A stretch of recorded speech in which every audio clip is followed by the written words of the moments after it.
the topics themselves. And then, Mike, can you call up that document that you just had with the discussion topics on it? You bet. And then if you can scroll down to the second half of the document. Good.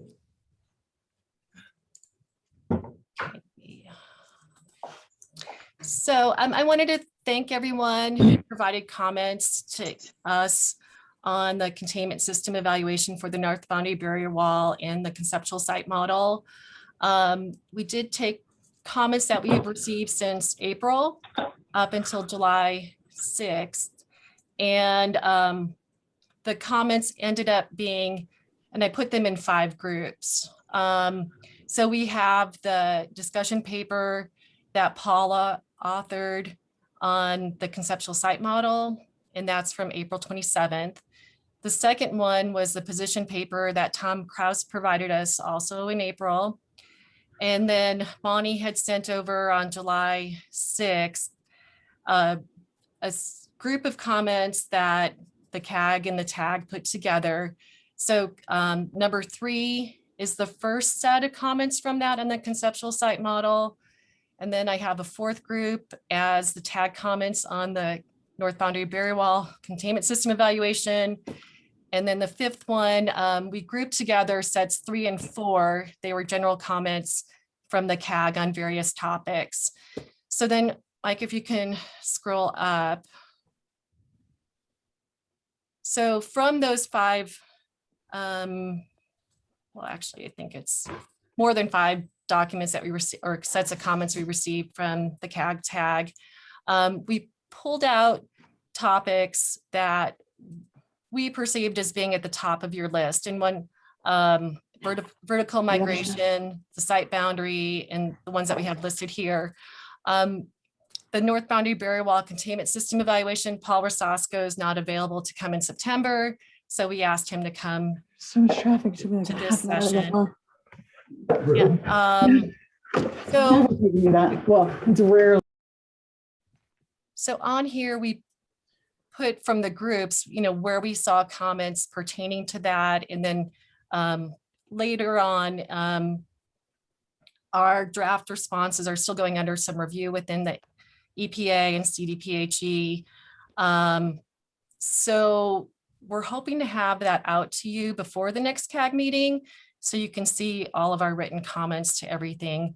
But those numbers on here, comments 1 from group 4, that's what that will match up to. But they're not quite ready yet. And then I was looking on the people who are participating today, and I didn't see Paul Rosasco yet, and he might have hopped on since I started talking, but I'm on. Okay, great. So I'm going to turn it over to Paul to talk about the north boundary barrier wall containment system evaluation. Okay, thanks, Linda.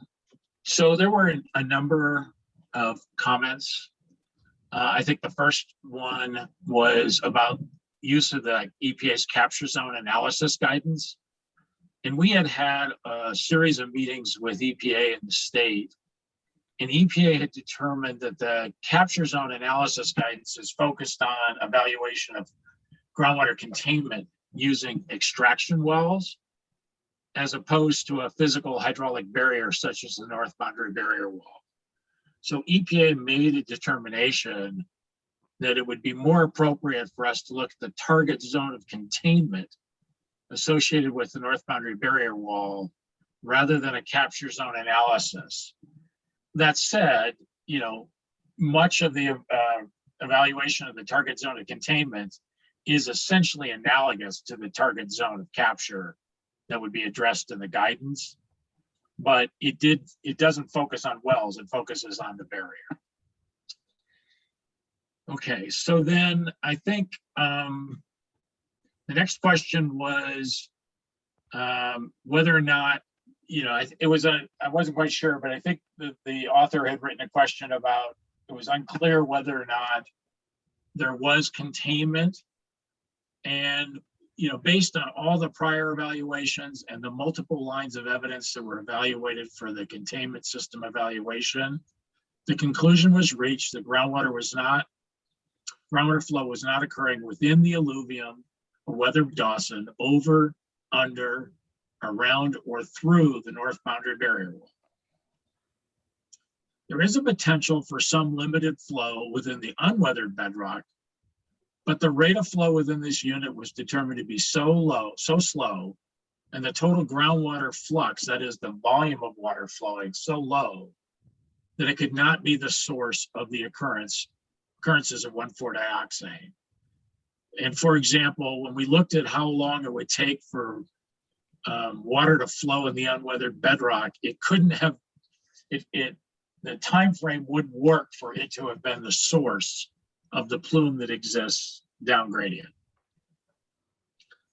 The sources of the 1,4-dioxane occurrences north of the site were interpreted to be the result of groundwater flow through the north boundary area prior to the installation and operation of the north boundary barrier wall, flow of contaminated surface water over the north boundary barrier area prior to installation of the surface water removal action in 1993, injection of water into the injection trench that was treated to remove VOCs, but not remove 1,4-dioxane from the period after the barrier wall was installed up until 2001, when we stopped using treated water for injection.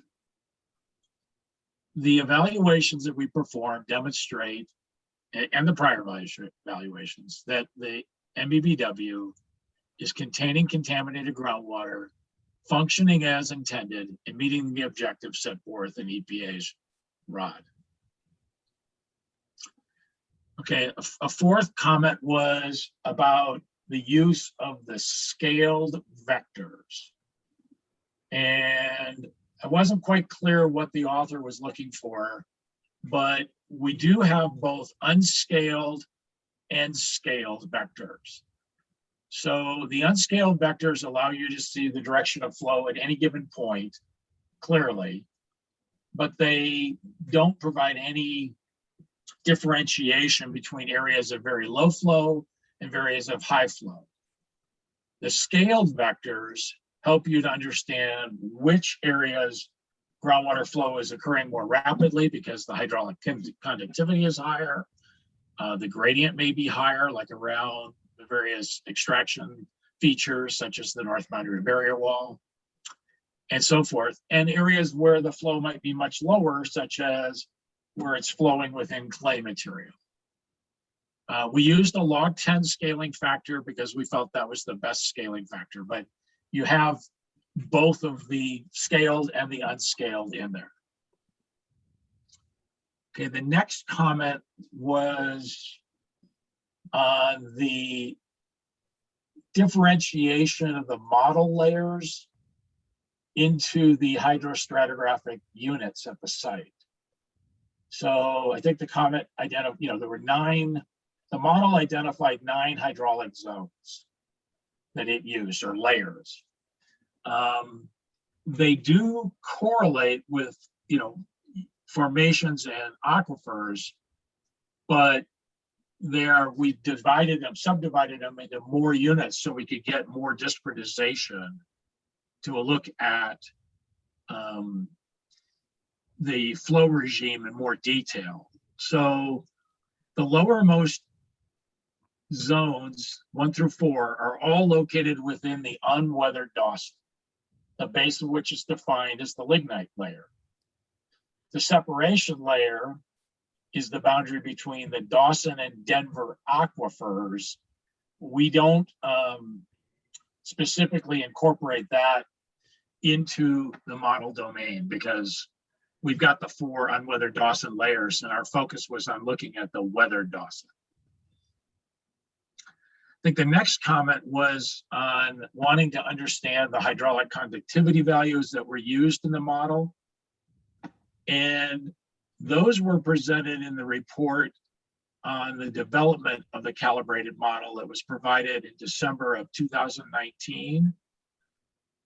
Specifically, the hydraulic conductivity values used for each of the model layers were presented in Appendix K of that report.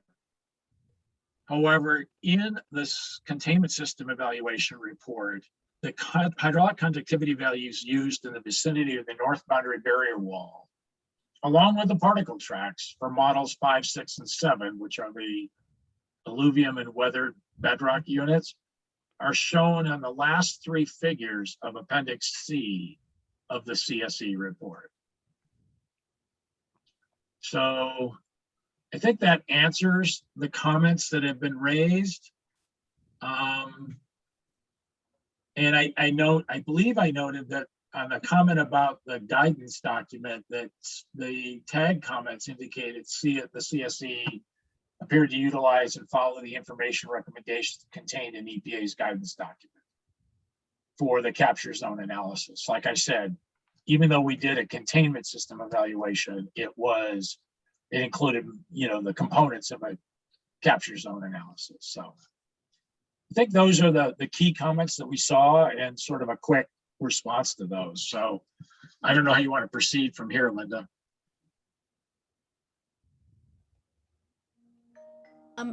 Well, does anyone have any questions or do any of the other technical staff have anything that they want to add? So I'll just kind of open it up and see.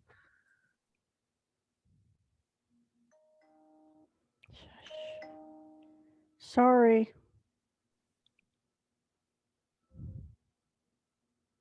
So would you just chime in, or should we do a raise hand kind of thing on this? You can chime in. So Okay.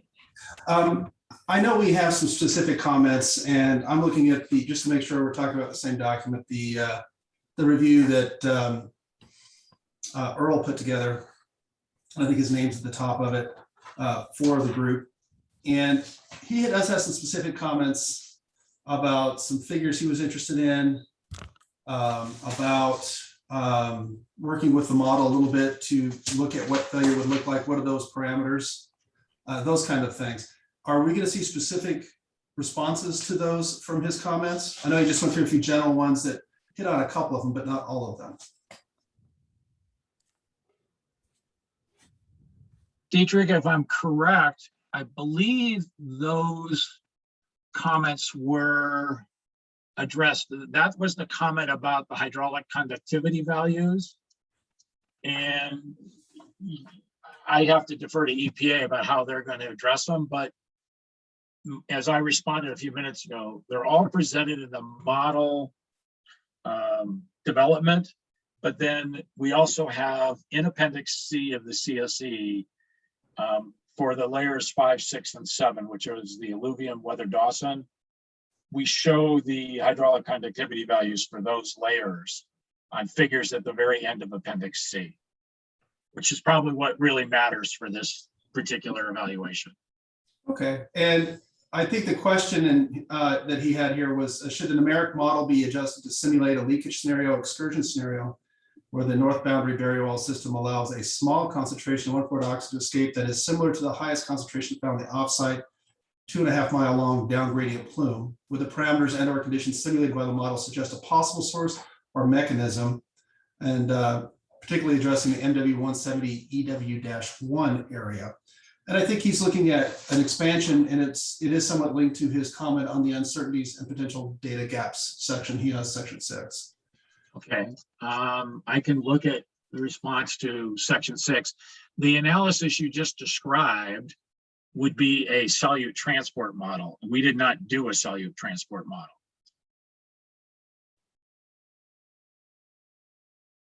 If we're going to look at doing concentrations and try to put that, that's not what this model was set up to do. This was, hydraulic evaluation and looked at the particle tracking. So.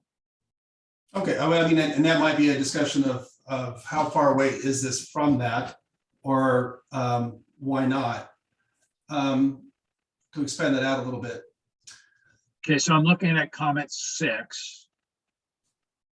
Okay, I guess I his did comments not- are, he has an essay presentation here. And so I'm looking at section 4. Okay, And you're looking at section 6. What are you calling comment 6? comment 6, I'm sorry. All right, that comment 6 is the one that I was asked to focus on. So that's what I've done in response to. So I think other parties handled the responses to section 4, so I'll have to defer to them. Okay, I'm pulling it up though, so I can look at it right now for you. Well, Diedrich, I think the answer to your question is that responses were prepared for each comment. So each comment in the memo that was put together for the CSE and for all of the other comments will have a specific response for each one. The written response is currently in review. I think that was your Okay. original question. somewhat, just trying to fit into the presentation that we just got from Paul.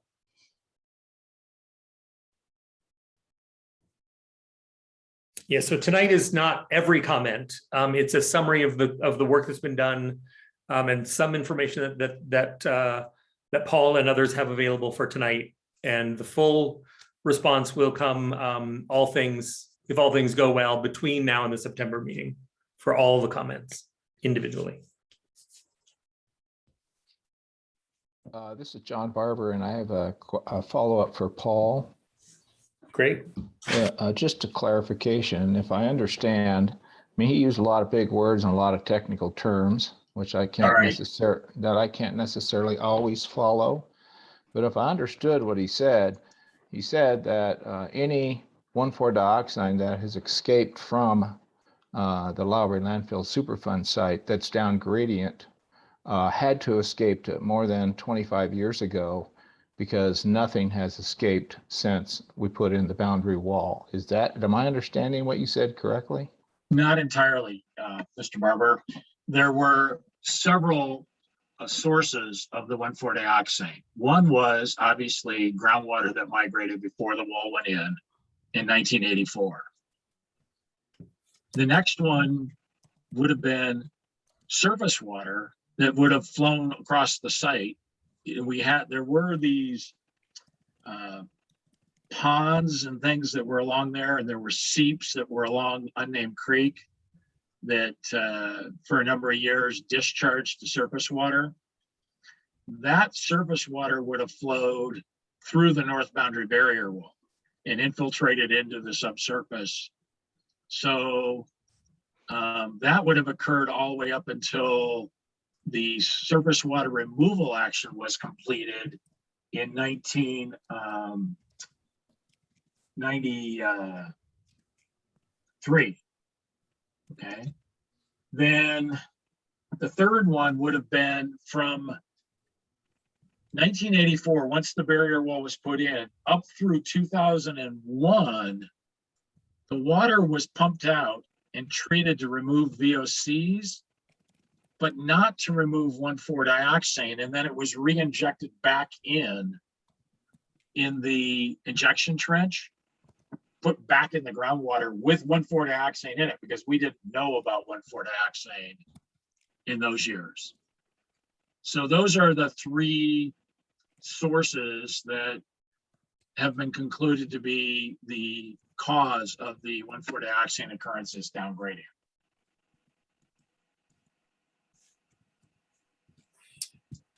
Okay, I got John, you good? I got Tom next. Thank you for that explanation.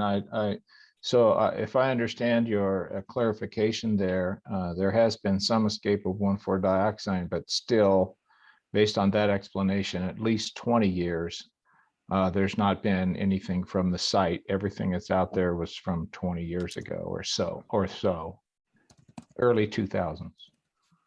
Well, that's the last that we would have injected the water with the 1,4-dioxane in it. That's correct. Yeah, at least that's what you're saying, that there's been no other escape. I don't know that we believe that, but that's what I understand you to say. Okay, Tom.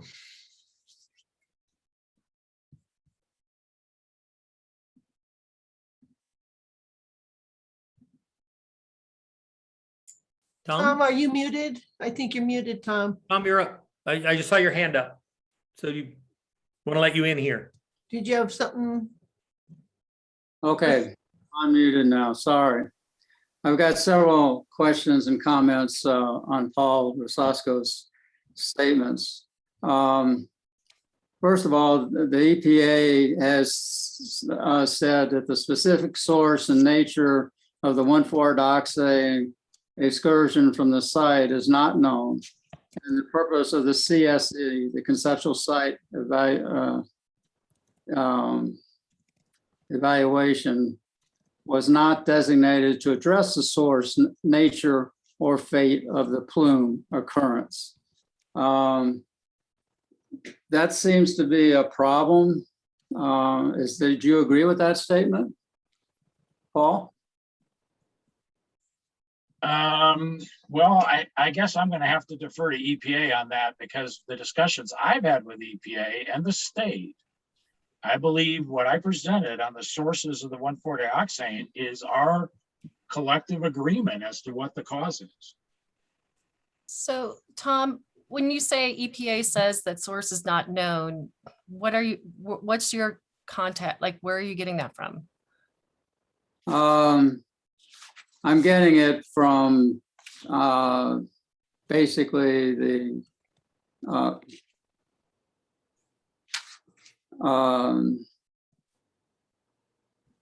I'm sorry. I'll have to get back to you on that, but this was part of what our advisors sent to us, and that this is part of their research, and they found that, and then it's coming from the EPA.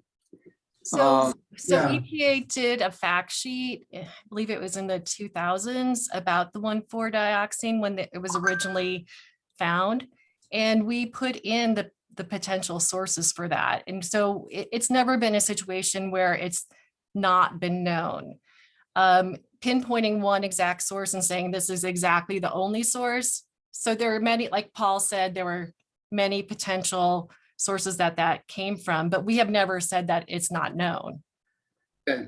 to my knowledge. So that's why I was asking you where you saw that, because we did have a fact sheet on that previously back then too.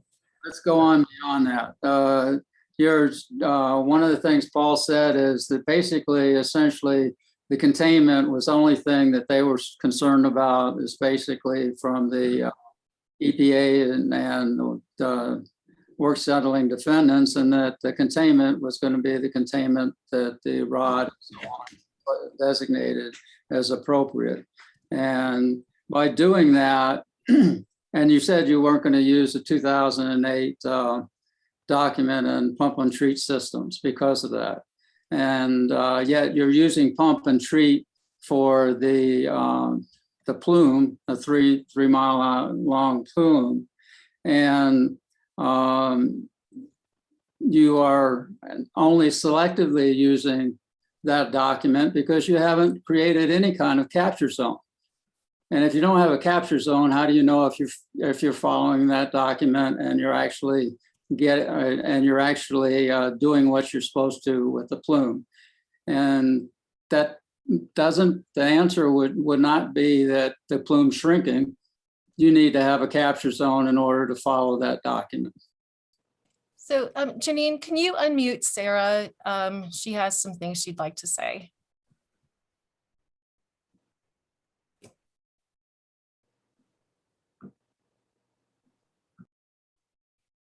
So Sarah can't talk until she's unmuted. Yeah, she's got to unmute herself with *6. *6. I can't unmute her. I can mute her, but I can't unmute her. Okay, let me see. *6 on her phone. Okay, we'll give it a second. Sure.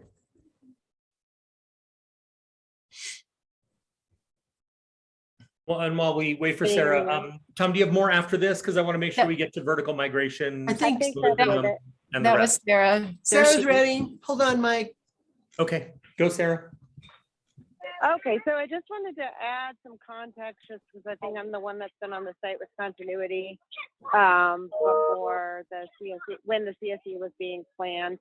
Part of that plan was to conduct the CSE was based on the fact that with the North End investigation and the cessation of of data were collected in addition to what we already had, and so we wanted to make the most of it. So it wasn't that the CSE was motivated by some suspicion that something was, not understood, or additional characterization or potential sources were suspected, but it was more like we have this period in time where we have a lot of additional data, and we need to tie it together in a meaningful way to make the most of it.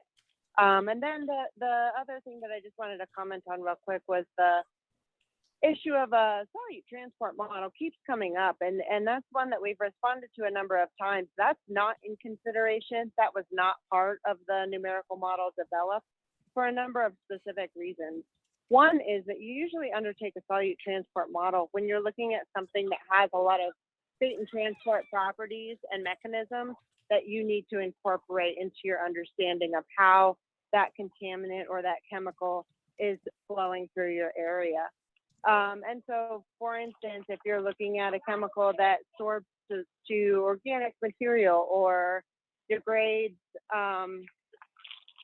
with some significance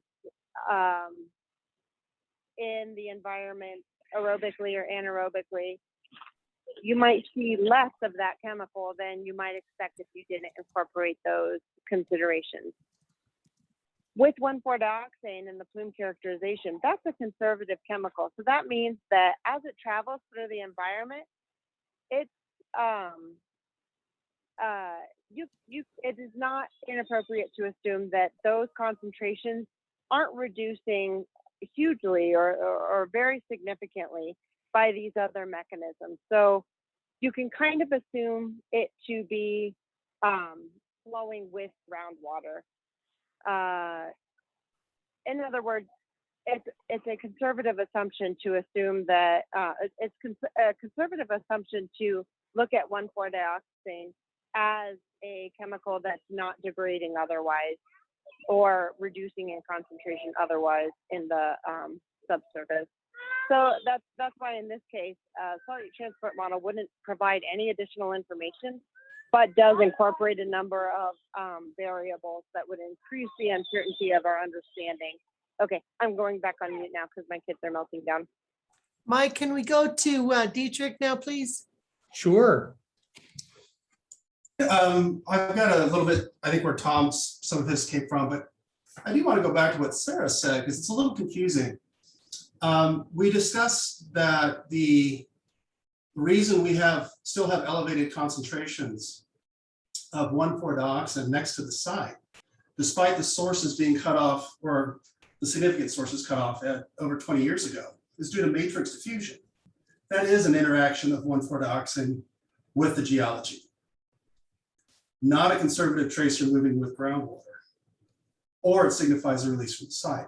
You kind of have to pick one, because if what Sarah said is consistent with what we would see out there, we would actually see a gap of clean water by now, but that's not the case. I think that's one of the things that Earl brought up in his discussion, was actually to bring that matrix diffusion discussion to the site as well as offsite and add some continuity to it. Whether or not it's that's a good point. Dietrich, that's a good point. It's not in conflict with the idea that considering 1,4-dioxane as moving with groundwater is a conservative approach. So that assumes that mass isn't being destroyed in the environment. Matrix diffusion is an important piece of the 1,4-dioxane transport considerations, and the fact that it can cause some really long-lasting and ongoing, very low-level releases as the mass moves out of those smaller pore spaces. And that's something that at this point, if you Google or look up 1,4-dioxane matrix diffusion, there's a huge suite of literature on this. So when we started this conversation, maybe a decade ago, there wasn't nearly the amount of research supporting definitively this concept and the effect that it has on Superfund sites as there is now. But at this point, it's really not up for debate or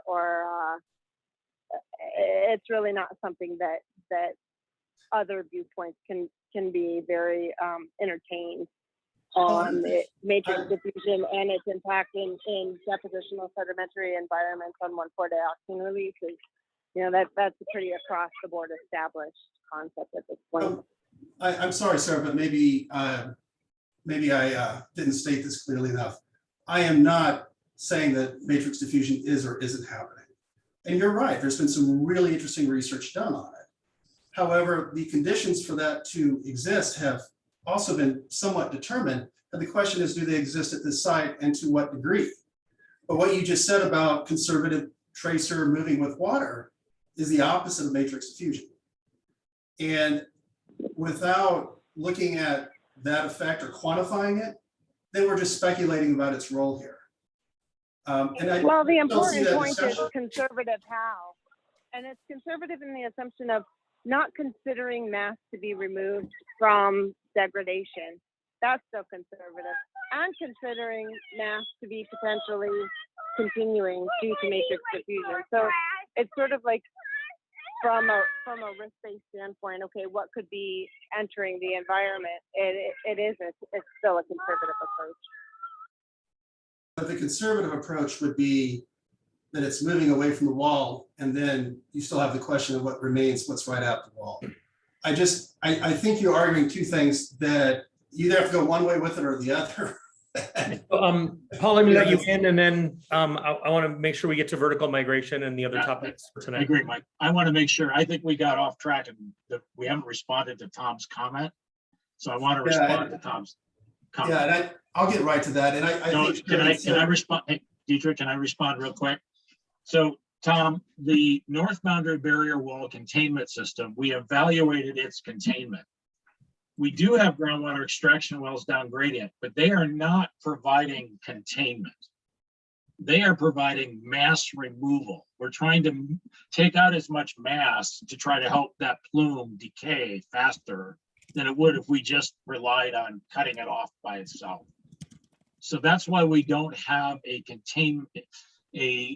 capture zone analysis for those wells down gradient, because that wasn't their function. Their function was to take out mass. And if I can just add a little clarification, the introduction for Earl's comments, did a nice job of discussing or summarizing the limits within the CSE, to include that the north boundary barrier wall CSE was not designed to address the plume itself. This was a study of the boundary wall. And this was due to groundwater depth, and it's stated in in section 101.1 of the CSE. So I think that's kind of where we're coming back, and maybe why some of the group is having a little issue with connecting some of the conclusions you came to from the study that was done, making that link.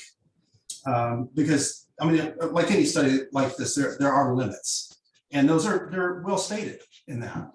And I think that's just a little bit, I think they're pointing out a little bit of a stretch on that one. So just a little clarification, since the technical advisors were mentioned in the comment, to make sure that we have on the same page with that.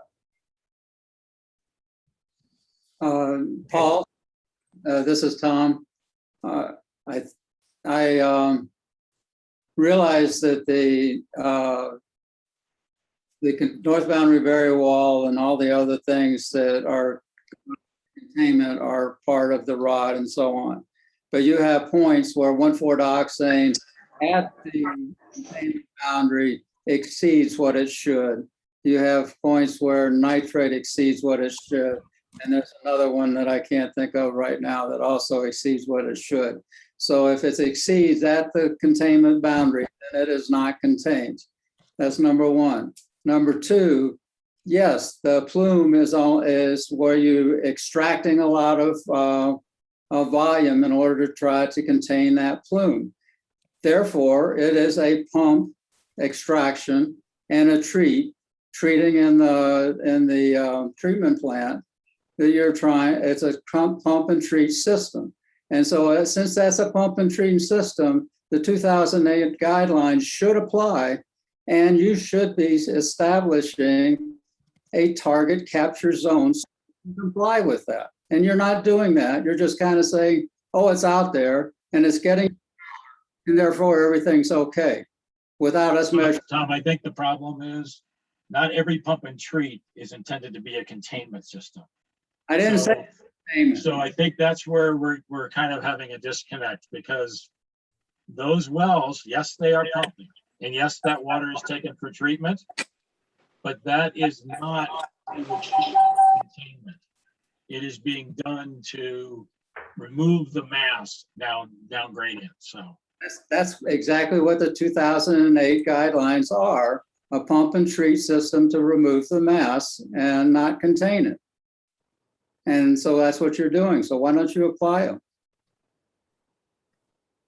well, our task was to assign, what the task that we were assigned was to look at the effectiveness, the degree of containment achieved by the north boundary barrier wall, not to look at what happened down gradient. So that's why we looked at just the north boundary barrier wall. So Well, then, are you saying the plume is then not part of the site?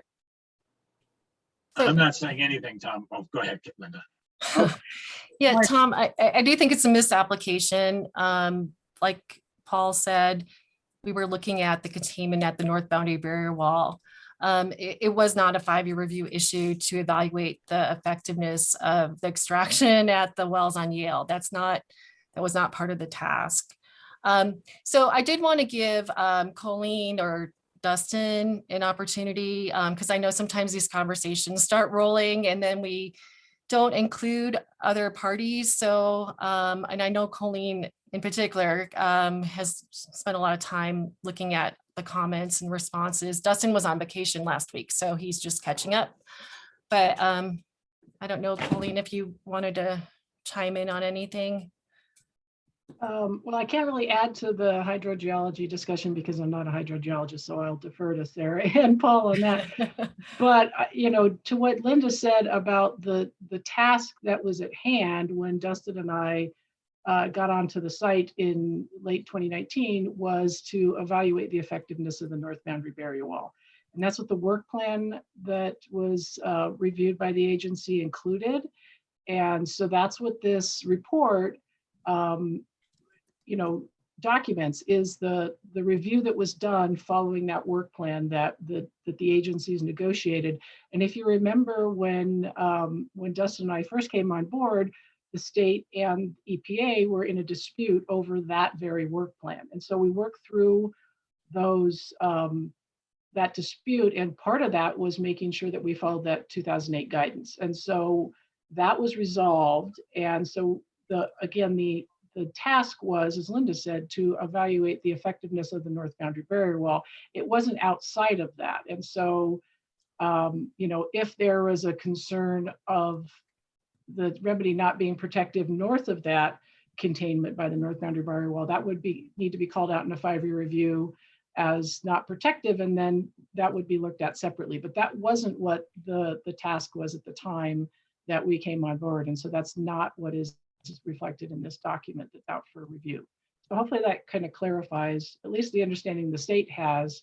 Yes, I understand you want to look at it more holistically, Tom, but the specific evaluation in this document is the north boundary barrier wall. Okay, Linda, can we turn to vertical migration? Yes, so I'm going to turn it over to Dan Griffins because he prepared some visual materials to help kind of walk through vertical. May I ask a migration. question, Linda? Mm-hmm. I'm not sure here. I'm just asking a protocol question. I'm hearing a lot of it wasn't our task this time to do that.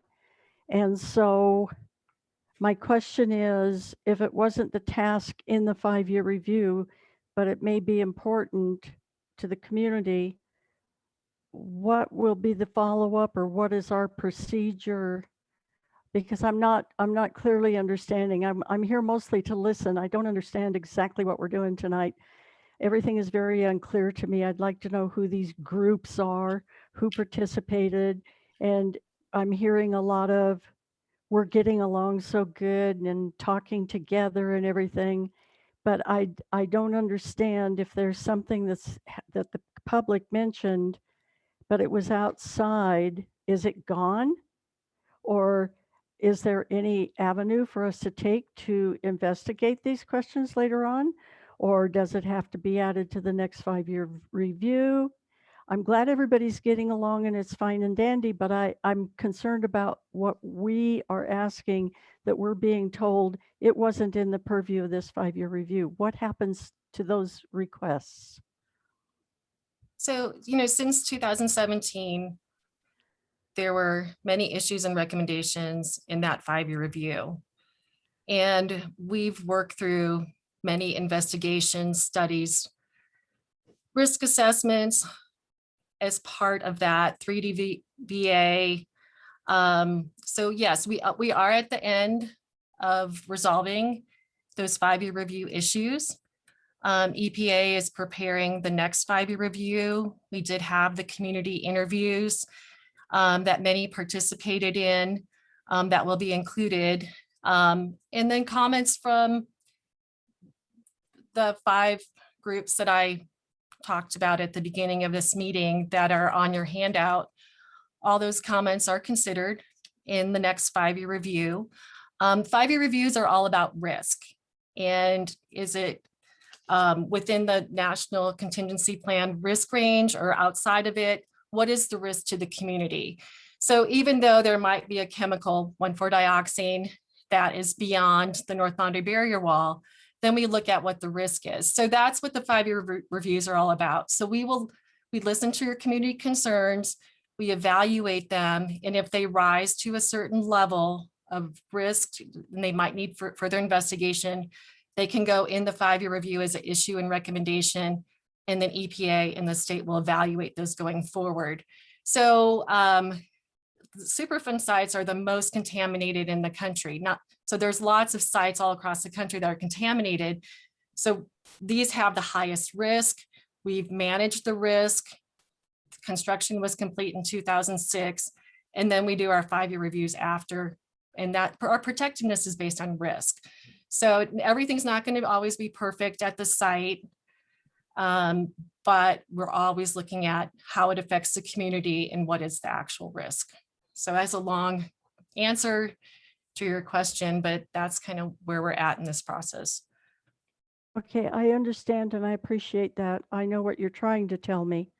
However, I still don't know if the community's concerns about the risk that we've raised, but they aren't part of that purview, are they gone? Did we throw them in the trash and say bye-bye and we're not going to look at them again?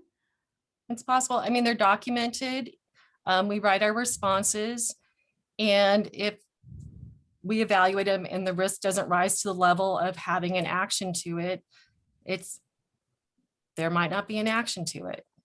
Okay, so is this EPA's decision alone? We're the lead agency, and we consult with the state and other agencies, but in the end, it's EPA's final decision. And yes. Okay. So what is the community's recourse then if things don't seem to be going well? What is our recourse? Because I'm very concerned about how this is going now, and I know it may not be time to discuss it, but we've got to discuss it sometime because I'm really unclear where these groups are and what we're doing here. And it sounds to me from most of the responses so far like everything's just fine because that's what you've come to the conclusion of. When this is all done, I want to give it a chance. I really do. But I'm just not getting the point so far. It's just the same conversation we always have.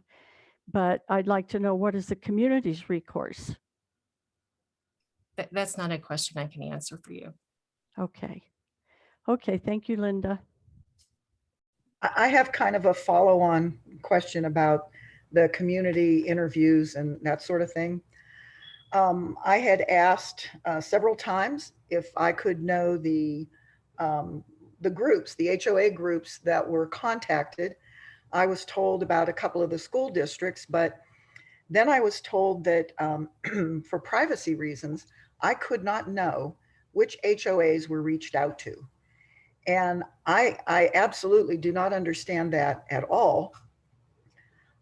Because if you're including community comments, why can't we know who the community is? And for myself in Murphy Creek, I would like to know if my HOA was reached out to and they simply did not pass the information along.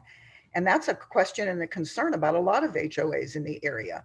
So could you either tell me which HOAs are contacted or really help me understand why you can't tell me that? I'm not asking for individuals' names, just the HOAs. I mean, EPA values citizens' privacy, and if they're acting in an official capacity, like an elected official, that's a different category.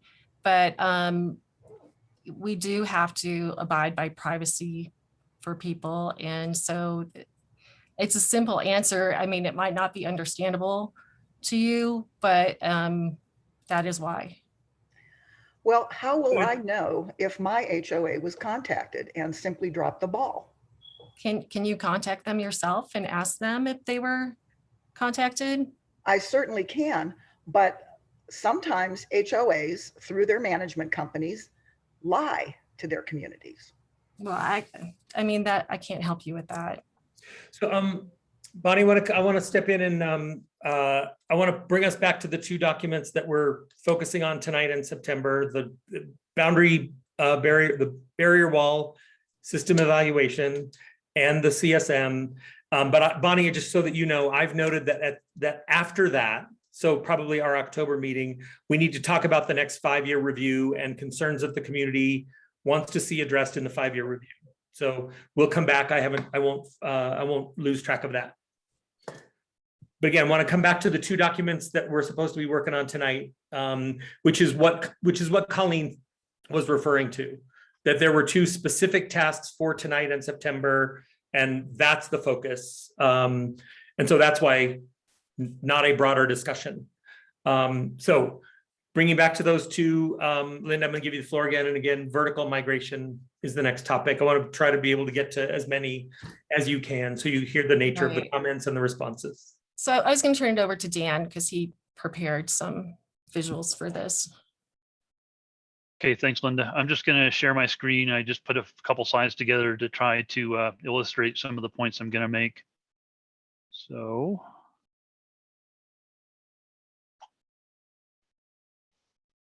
Okay, can you see my screen?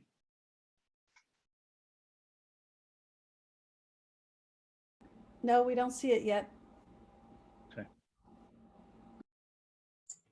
Dan, you're gonna have to hold on because I need to make you a co-host to do it. Nobody told me that this is going to happen, so I have to find you. Sorry, communications breakdown. Yeah, it seems to be running amok, doesn't it? Oh, where are you?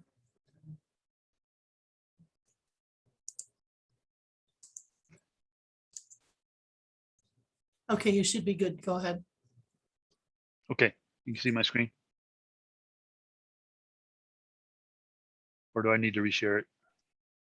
Not resharing again. We're not. If you were sharing, unshare it and then do it again. Okay. There you go. All right. Technology at its best. Okay, so I wanted to talk about vertical migration. There were a number of comments that were offered that focused on the potential for vertical migration and some of the other aspects that might control vertical migration, like vertical anisotropy, what vertical anisotropy is and how it is applied to a site like this. So I grouped the comments together and I decided to try to, it says I stopped sharing. Can you guys still see my screen? It says I'm not sharing anymore. We can Okay. see it. Right. I'm going to continue. Just shout out if for whatever reason you can no longer see it. So I grouped the responses to the vertical migration questions, there's a total of 5, into a short slide presentation. I'm also going to share a couple figures from the RI and a couple figures from the most recent SSR, which would be the second half of 2020 SSR. Okay, so there's 4 major components of vertical migration that I wanted to touch on. Each of the 4 were focal points for the comments that were offered. One is vertical anisotropy, what it is and how it's utilized. The second is the 1,4-dioxane plume in the north end and how vertical anisotropy pertains to that plume. So I'll talk a little bit about that. And also vertical migration or potential for vertical migration and potential impacts to deep groundwater.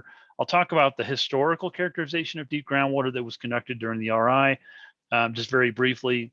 And then I'll talk about how the potential for vertical migration has been monitored during our groundwater, our periodic groundwater sampling and reported in the SSRs since the RI. So for the last 20 or so years.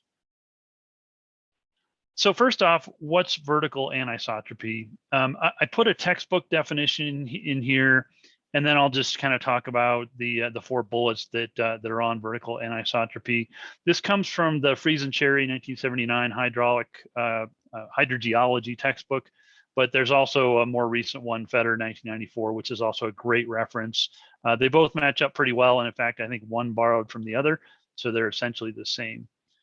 So vertical anisotropy is really the ratio of vertical hydraulic conductivity of a soil to horizontal hydraulic conductivity. And all that really means is the ratio of the potential for groundwater flow in the vertical direction divided by the potential for groundwater flow in the horizontal direction.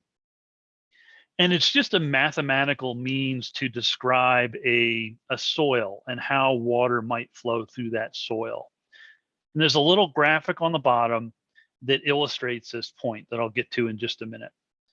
So in a sedimentary system where you have soil, or in Lowry's case, where you have soils that have been lithified into sedimentary rock, the horizontal hydraulic conductivity, or the ability for groundwater to flow horizontally or laterally, is far greater than the ability of that groundwater to flow vertically. And that's driven by a number of processes that occur in a sedimentary environment, which is preserved when that sedimentary soil is lithified into sedimentary rock. And they include things like imbrication, which is just a very fancy term to indicate that soil particles that are relatively flat, as shown in the graphic on the lower left, tend to be oriented such that the flat side is down, and then they stack that way. That's all imbrication means. So in a sedimentary environment, the ability of groundwater to flow laterally in parallel to those flat soil particles and those bedding planes is far higher than the ability of that groundwater to flow vertically, which would be against those flat particles, against the imbrication layer, and against the bedding planes. So in a sedimentary environment, the ability of groundwater to flow horizontally is far higher than the ability of groundwater to flow vertically. Just comparing the two graphics down in the lower left, there's a very simple graphic on the extreme left that shows just particles of the same shape, spherical, stacked on top of each other. In this case, the ability to flow of groundwater to flow through the system laterally and vertically is the same. Thus, the vertical anisotropy is 1 because it's 1/1, which is 1. And in a sedimentary environment where you have flat plates or soil particles that are flat, you have this organization of soil particles that reduce the ability of groundwater to flow vertically. Thus, in this case, the vertical anisotropy would be 0.25, only because there's 1 gap horizontally for every 4 gaps vertically.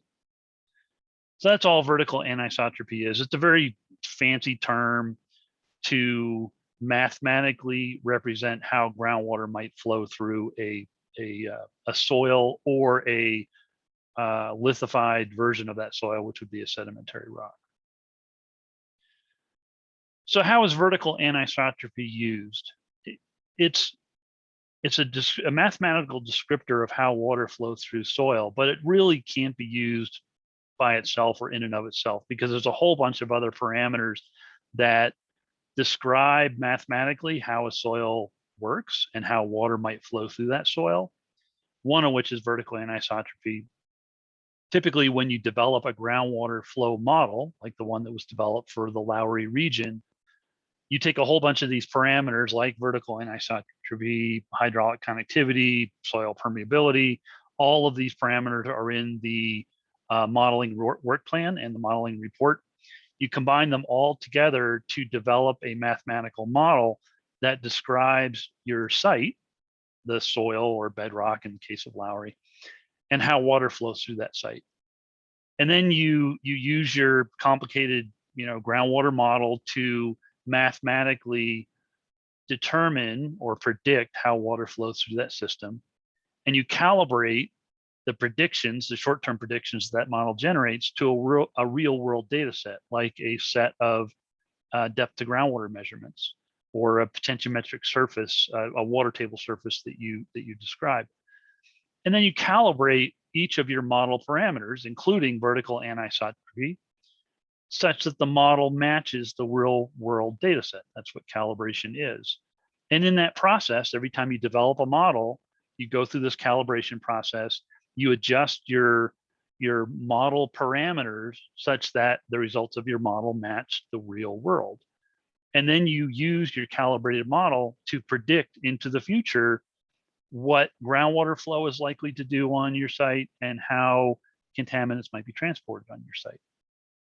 So the bottom line is vertical anisotropy is a modeling parameter. It's one of many, and it's a means to describe how groundwater might flow through your system, whether it's a soil or bedrock or a combination of the two. So we've talked previously about vertical anisotropy and how it can be used to predict or determine what the 1,4-dioxane plume in the north end might look like. Again, using vertical anisotropy all by itself is not a technically correct means to try to predict how big the plume might be or how deep it might be. It's one of many parameters that go into a groundwater model. But I wanted to highlight the point that our interpretation of the 1,4-dioxane plume, and the graphic on the left is the map from the most recent SSR. This is figure 4.36. If you want to go check it out, it's in the SSR. This interpreted plume extent is based upon monitoring wells and groundwater sampling. So this is not a modeled or a predicted plume extent. It's a plume extent that is defined by sampling. So it's real world. And it's real world in that a number of samples have been collected over time and a number of different monitoring wells. This is just a few that happen to be in this figure. I added this figure on the right. You'll recognize this from my February 2021 presentation on the effectiveness evaluations.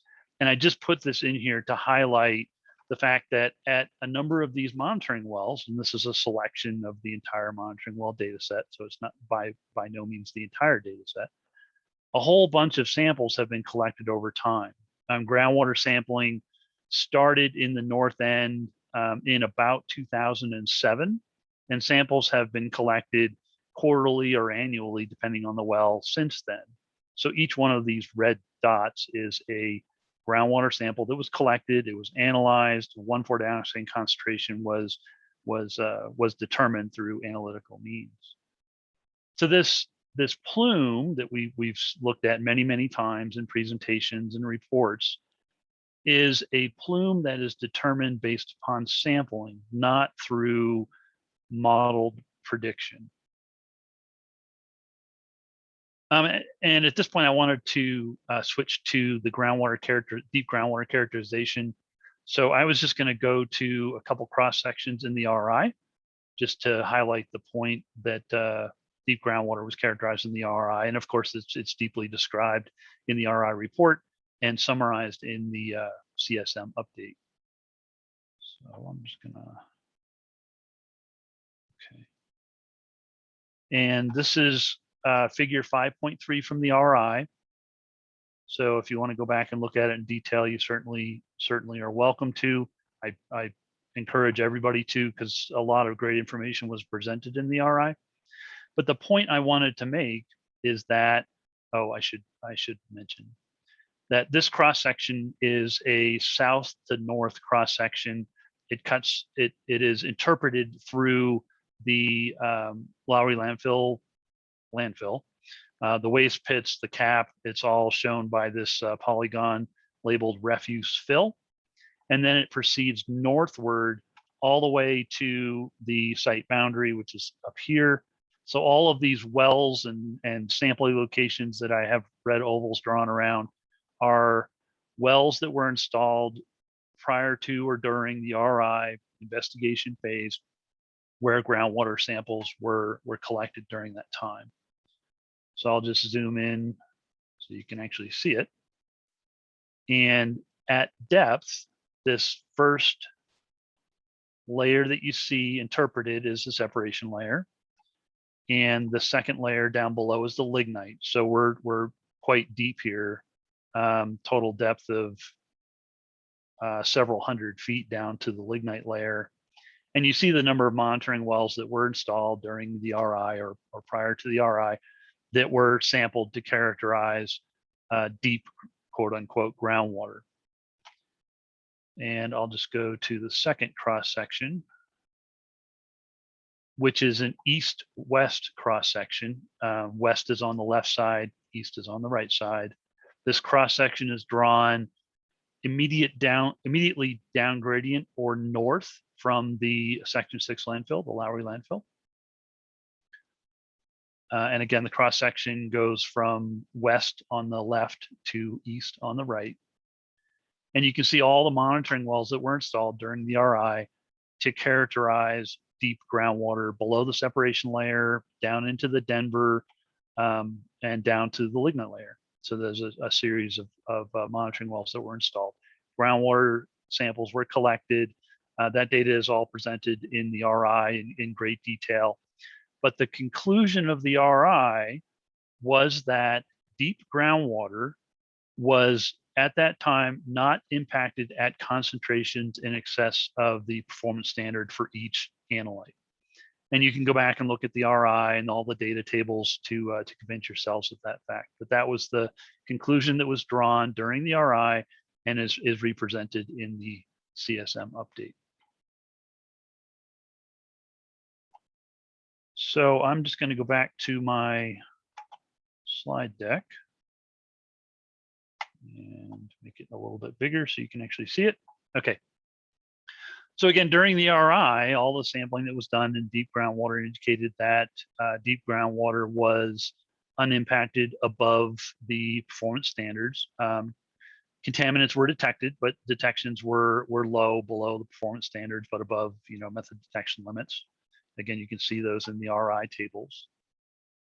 And since the RI was completed, the potential for vertical migration continues to be monitored. We continue to monitor to this day. The most recent sampling event was in 2018, and we have another one coming up in 2022, I believe. The vertical migration monitoring wells are shown in the purple ovals. We monitor a total of 4 locations that are located immediately down gradient from the Lowry landfill, waste mass, which is south of the purple ovals, and then further up to the north and in the down gradient direction from the landfill itself. So each of these locations continues to be monitored. Groundwater samples are collected, and that data is presented in the SSR reports. And I was just gonna go to the most recent SSR. Hopefully I still have it open. I do. And all of that data collected from those vertical migration monitoring wells is presented in appendix table C 5.1. And I'll just blow it up a little bit so you can see it. So for each well, all of the data dating back to the early 2000s is presented. And in each case, all the analytical data is here. Any detections above the method detection limit are highlighted in yellow. So as you can see, there are still detections, but in every case, the contaminants that are detected at concentrations that are below the performance standard for that particular analyte or are not detected at all, are non-detect. And you can check out this table. It's in every SSR. So the most recent would be second half of 2020. It was published this past spring. And this table's always in there, whether new samples were collected or not. In this case, some wells were sampled last fall, for example, B712-LD. Others haven't been sampled since 2018. But all the data is there. I encourage and welcome everybody to go take a look at it, and then you can see what those deep groundwater samples are telling us from those vertical migration monitoring wells. And go back. And that was my last slide. So in general, in terms of vertical migration, there were 5 comments. The primary questions or topics that were brought up were vertical anisotropy, what it is and how it's used, the north end plume and how we interpret that plume, the plume extents, whether it's modeled or predicted, or it's based upon groundwater sampling. It's based on groundwater samples, of course, and on the characterization of deep groundwater historically during the RI and more recently through the vertical migration monitoring that's conducted. So that's the content that I had. Is there anybody who would like to ask any questions? I think Tom's got his hands up. He's probably got a question.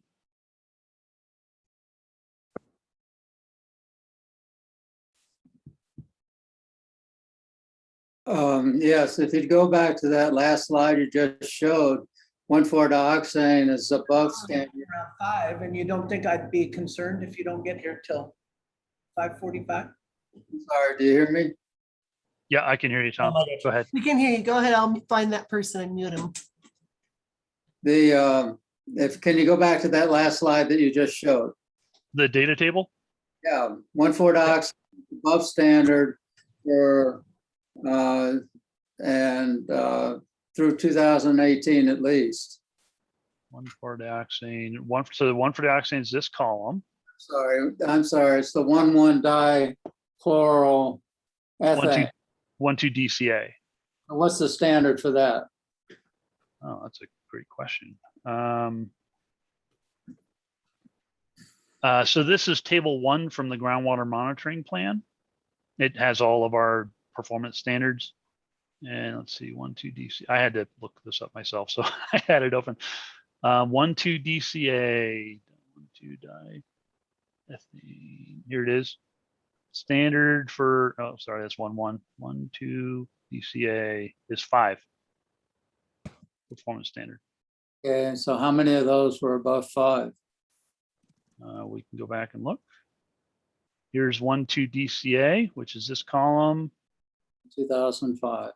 2015, we had 2010, we had a 5.6, 2015, we had 11, Dan, 2018, we you're had a at 1.1 1.5. DCE, 1.1 DCA. You were supposed to be at 1.2 DCA, I think was the question. That's Sorry, the Paul. standard you showed at least, so. The standard is Hey, Tom, 5. which chemical were you interested in, Tom? Maybe we should make sure we know which one he was interested in. 1.1 or 1.2? 1.1, I think. Okay. 1.1. Standard Okay. for 1.1 is 990, as I recall, Dan. Yes, you are correct. We can go back and look at that table. 1.1 DCA, I actually started on that, was 990. All right. Thank you. And sure. None of the results, yeah, they're all way below that, so. Yeah, 1.1 DCA, the max hit is 11. Is 4 wells actually enough to determine whether or not there's vertical migration in approximately 1 square mile area? Well, hey, I wanted to comment on that, Tom. Dan focused on the 4 wells that we were using as sort of an early warning network for migration below the toe of the landfill and the waste pit area. We also have a whole network of unweathered Dawson wells, Denver wells, and lignite wells that we monitor, such as all these blue dots, many of these blue dots at least, are going to be, unweathered bedrock Denver Formation or Lignite Formation monitoring points. And we could, in the SSR, we actually have figures that show those by layer. So there's a lot more wells that monitor the deeper groundwater than just these 4. But these 4 we came up with, and this was back in the day when Lee and I and Helen Dawson, we worked through it and decided we wanted one more check to make sure if there was migration, we got an early warning. And these 4 are the early warning wells. Yeah, that's a great clarification, Paul. So when you talk about vertical migration early warning and you read the vertical migration section in the SSR, that section and the analysis within that section specifically focuses on these 4 locations, which were selected and continue to be sampled and analyzed for vertical migration or potential for vertical migration monitoring. Thanks, Paul. So do you have a ratio of horizontal to vertical migration for 1,4-dioxane within the site? I don't understand what you're asking me, Tom. Are you asking for like a vertical anisotropy on site? Vertical anisotropy for 1,4-dioxane. 1,4-dioxane is very conservative, and 1,4-dioxane has already gone 3 miles north, and yet it's only gone 80 feet deep or 50 feet deep, something like that, according to your calculations. Or maybe well, again, vertical anisotropy is a parameter that is designed to describe soil. It's designed to describe how water will likely flow through soil. You don't calculate a vertical anisotropy for a contaminant. Okay, well, I use the contaminant because it's conservative and it flows with water. And so that tells you how far the water has flowed in a period of time. So would you give me a vertical anisotropy ratio for the site and for the plume? We can look it up in the modeling report. We have vertical anisotropy values that we used for each of the modeling efforts that have taken place in the past. It just depends on which one you look at. Well, the one from the RI was 3-to-1. Actually, Tom, this is Paul, because I wrote the RI. We estimated that the anisotropy ratio, and I'm going to flip it around if you don't mind. Dan did it as vertical over horizontal. We did it in the RI as horizontal over vertical. I can probably do that math in my head, but if you don't mind, we estimated it to be on the order of 200-to-1 or more. We ended up with EPA and CDPHE, we had to go through and discuss it. We ended up settling on saying it's at least 100-to-1. Okay, so that's what was presented in the RI, but we said, look, there's data that says it could be greater. It is not something you can actually go out and measure. You have to estimate it based on the geology layers, and there's actually a way we can do some math when we took a sedimentary beds and do the calculations. We had some hydraulic conductivity tests that we compared where we had some limited vertical testing. We did a pumping test and looked at the degree of connection vertically. A number of factors went into that, but it's really just an estimate. It is not an absolute value. So the fact that the plume has stayed shallow just tells us that the actual vertical anisotropy is even higher than what we estimated back in the RI.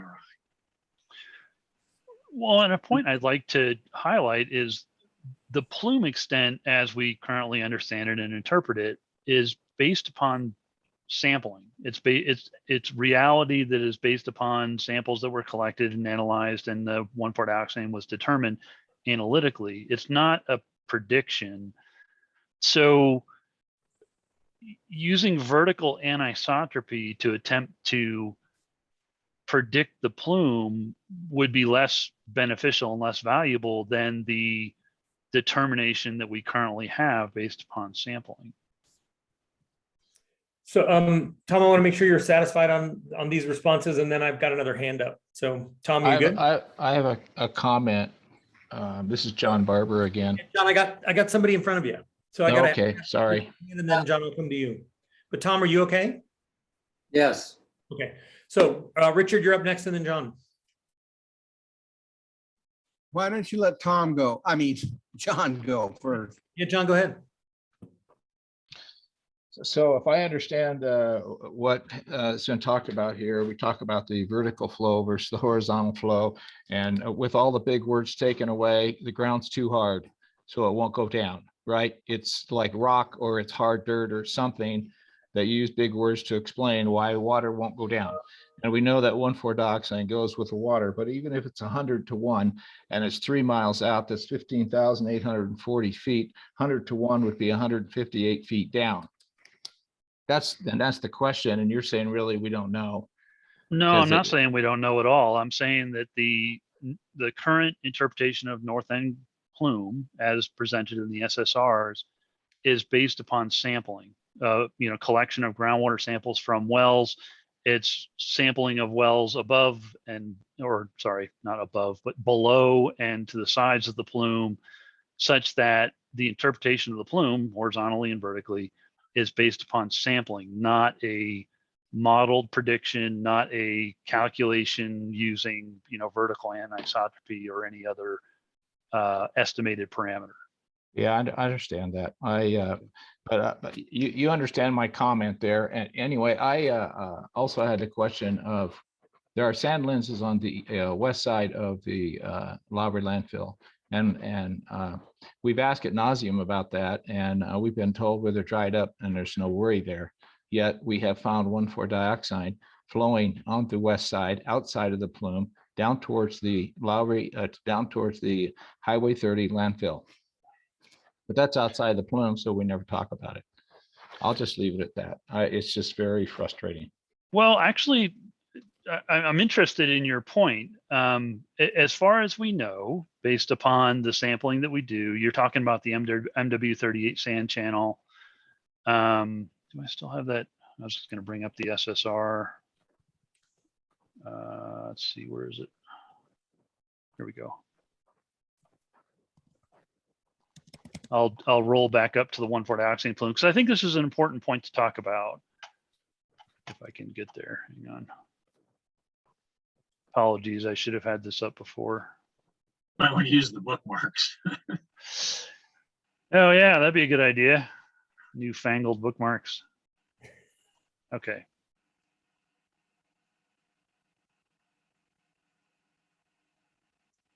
Okay. So John, you're talking about the MW38 sand channel, which on this map, and I'll blow it up so you can actually see it, is located in the lower left corner. At the MW38 sand channel, we're operating 2 extraction wells that extract groundwater from the sand channel itself. And at this point, we've talked about this during the effectiveness evaluation presentation in February. The sand channel is essentially dewatered, and groundwater flow all around the sand channel is into the sand channel. It's convergent flow. Now for 1,4-dioxane, we have in the North End report and in the SSR sampling that's conducted every year, a understanding of where the 1,4-dioxane plume is. And we can go into detail in the North End report. I don't think we have time to do so here, but in the North End report, there were monitoring wells that were sampled all along the north end of the landfill area, where the width of the 1,4-dioxane plume was defined.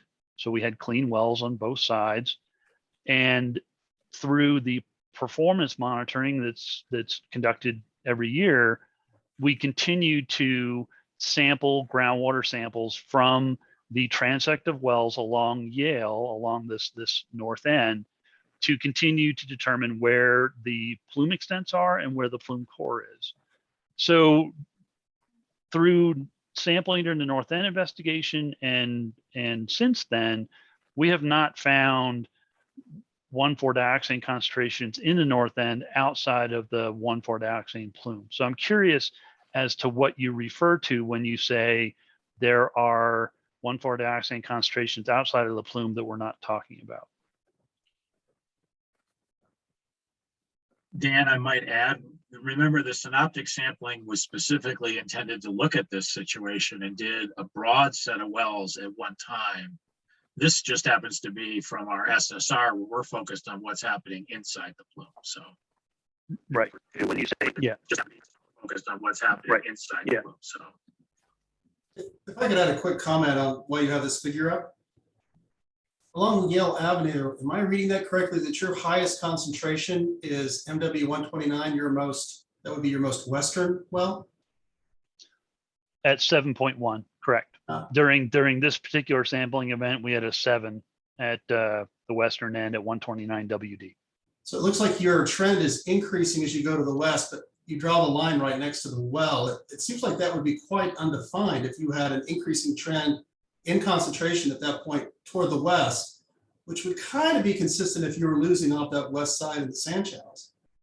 remember, But remember- Dietrich, though, hey, hang on. We did a Go ahead, Paul. very thorough investigation back in 2007, and the synoptic sampling did more. And there's more wells out here. They're just not part of this particular sampling, and they were non-detect. So that's how it's bounded there.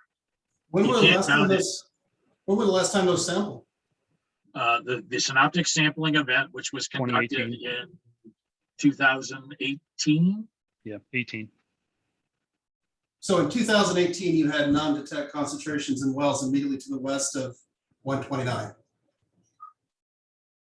I believe that's to be correct. I don't have that in front of me to check, but that they sampled every well, and that was a program that the state EPA and Tetra Tech designed to define the extent of the plume. So they did sample a lot more wells than what you see right here. I'll take a look at the data. Thank you. And that was used to develop that 3D VA that Diane McMillan put together that you've seen. That was her goal. So So I'll take a look at that data. Thank you for highlighting that. So Richard, let me let you in. You've been hanging on, so I want to give you a chance to get back in now that John's done. Were you addressing me? No, Richard. No, Richard. Okay, thank you. Me. I was kind of curious about B504. Originally, it was detected to have concentrations in Denver, but I'm not sure how deep that was. And was it below the lignite? I think it was So- above it. Dan, you want me to take that one? Sure, I'll highlight your answer with the graphic I just pulled up. Yeah, there we So- go. So Richard, B504 was above the lignite. It was in the upper Denver, below Upper the, Denver. yeah, below the separation layer. It's in the Dawson Formation, but the upper Denver Upper aquifer because of the way the state engineer has them defined. B504, we determined, we reviewed it. It had been drilled through a waste pit. And we looked at it and said, that was dragged down. And the contamination was dragged down when it was drilled, okay? So we did a pumping test and saw the concentrations were declining. EPA made a decision the well was not reliable. We installed B504A, a Where? replacement well, Where? right next to it. How far? What do you mean right next to it? 10 feet? 50 feet, Within 100 feet? So Paul, I got that answer. The replacement well was about 12 feet south and 6 feet east. Okay. There you go. So Thank total you. of 14 and a half feet or so. And what was found in that? Nothing. Nothing. Zero or not below standard? Below the performance standard. Below the performance standards. for I'd sure. have to go back and look at the data to see exactly So- what the detects were, but they were below performance standard. So they are, I assume you're using a standard of 0.9, correct? For 1,4-dioxane. Yes, yeah, Yeah. that's what we're not talking about. I was actually, I think that's on your graphs and yeah, I was going to go back to that table, although I have to surf all the way back down to it.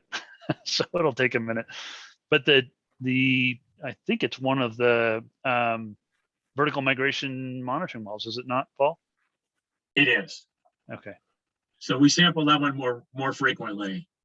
And it And was, although we have a reporting limit of 0.9, we also have the ability to report the estimated values below the reporting limit, and it didn't show anything. The last few times it was sampled, it was. so you were down MD level of what, about 0.15? No, I don't think we go, I don't remember and I don't have the people on the call who would remember what the method detection limit is. That's the lower limit that the lab has. It's below 0.9 though.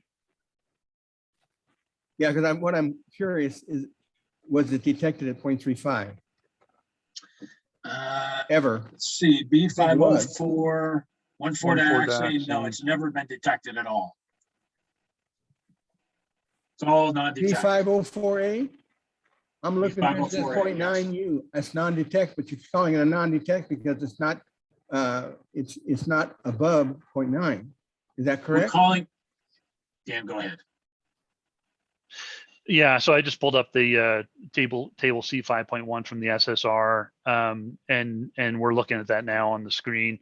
So at Richard, B504A, the most recent sampling event, it was non-detect, but it was non-detected at 0.9U. it's actually, you got to be careful. That's the reporting limit. That's the Right. level that the lab says we can quantify a detection at. When they say non-detect, they're saying they didn't see any evidence of it down to the method detection limit. I disagree with that. They can go below 0.15. And you're saying that because they didn't find it below 0.9, they could not detect it. And I don't believe that. And number two is my where I was going with it is, if it is above 0.35, which is the state's water standard, 41, then the state's waters are at risk. And why isn't something being done with that situation?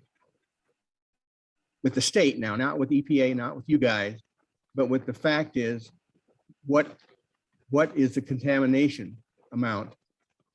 Now you're saying it's not 0.9, it's not below 0.9, or you're not showing it below 0.9, so therefore it's a non-detect, which is a bad word. It can be detected at lower.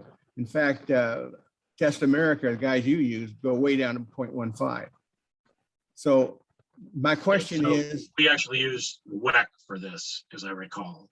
WEC? It may have changed, but because we did a whole series of, remember, Richard, we go through this PQL study every year to determine what the labs can actually detect and then what they can reliably report. So there are two limits. There's a reporting limit, which is, that's what they say when they detect it. Anything above that, they feel that they can quantify it. Yeah. Below that number, if they detect it, they can't tell you for sure what the concentration is. But they can detect it below the reporting limit. So they have what's called a method detection limit, which is the lower limit that they can detect at.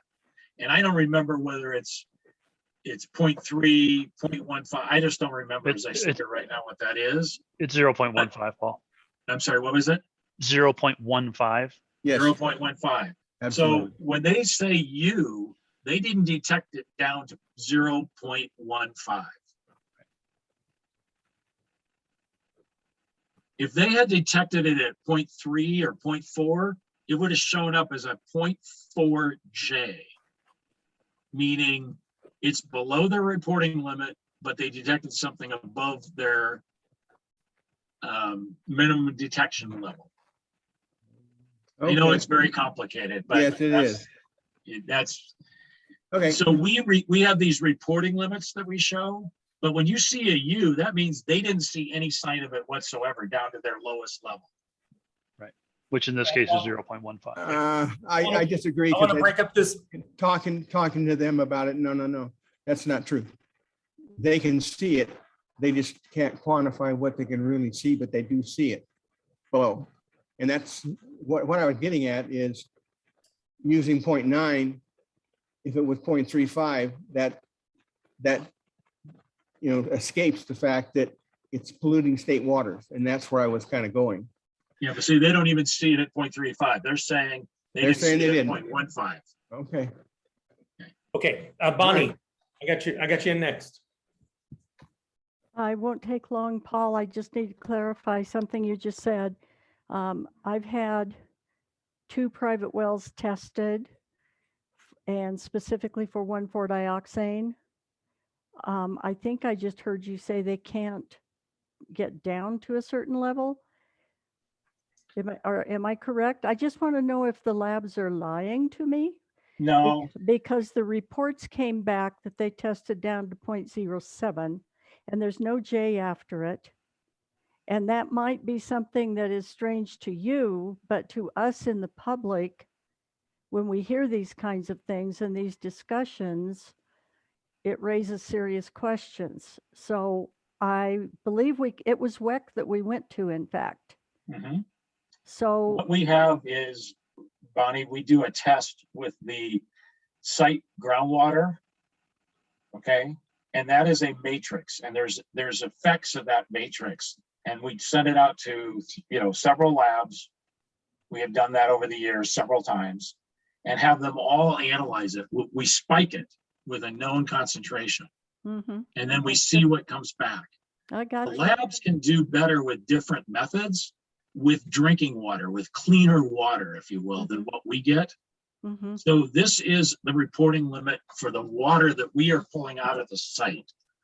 And this is what we do every year is the EPA requires us to re-verify and push to get as low as possible every year. I got And this you. is what the understand- labs I can do with understand- our water. I understand what you're saying, but it's a little hard for the general public to understand what you just I said. agree. And agree. I agree that I think that WEC can do a good job below 0.9. And I have talked to them about it, and it's not their place to talk to me about any other site. But I'm saying right now, if I can get test results back at 0.07, then it's certainly possible to get down to 0.35 below 0.9.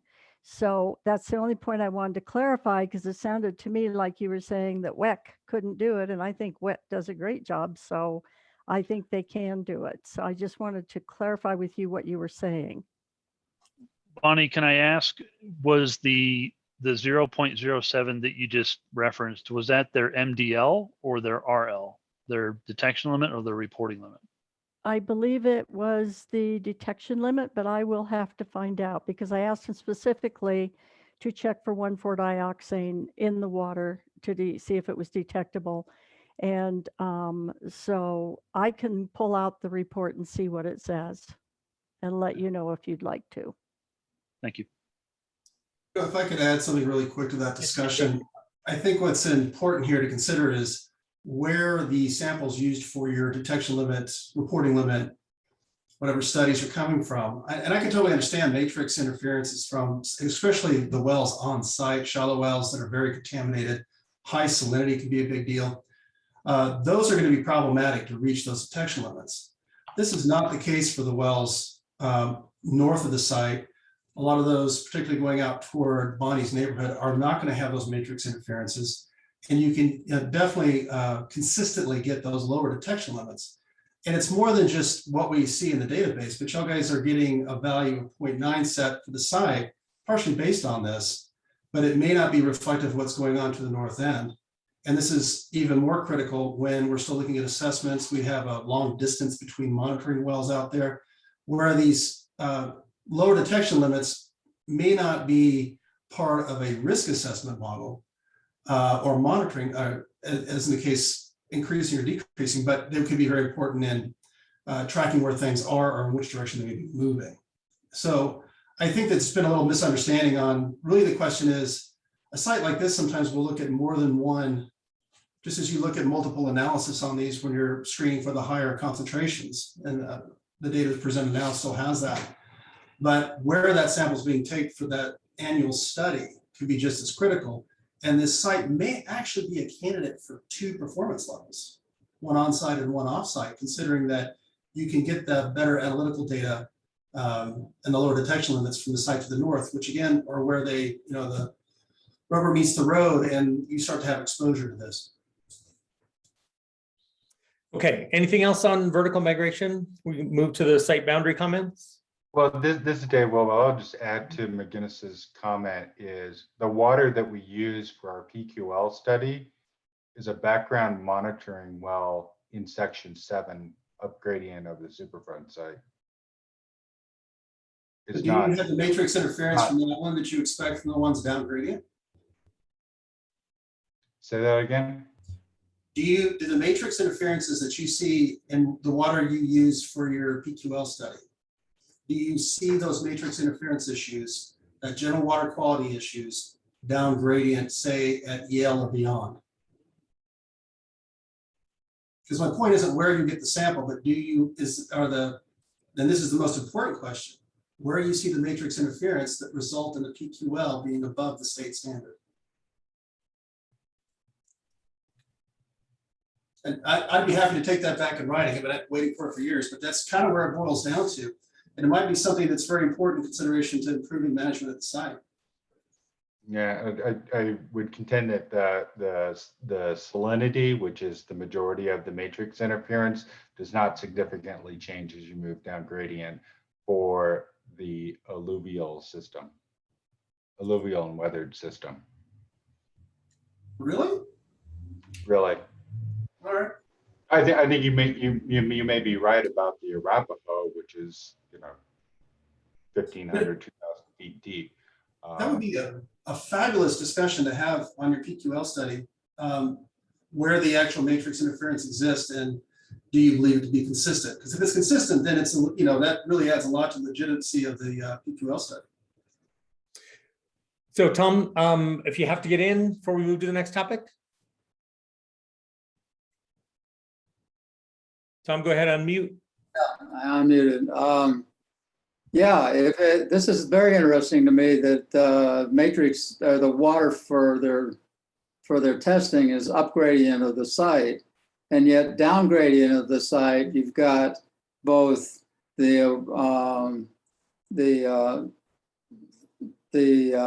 Buckley Air Force Base and you've got the Aurora landfill are able to get down to 0.35 micrograms per, or micrograms, anyway, 0.35. And yet the Lowry landfill Superfund site only can get down to 0.9. So I think that there's very definite proof that down gradient that you can get down to 0.35 accurately as for measuring it. Why doesn't the Superfund site go ahead and test down gradient and see, rather than assuming that what they get up gradient is exactly what they get down gradient?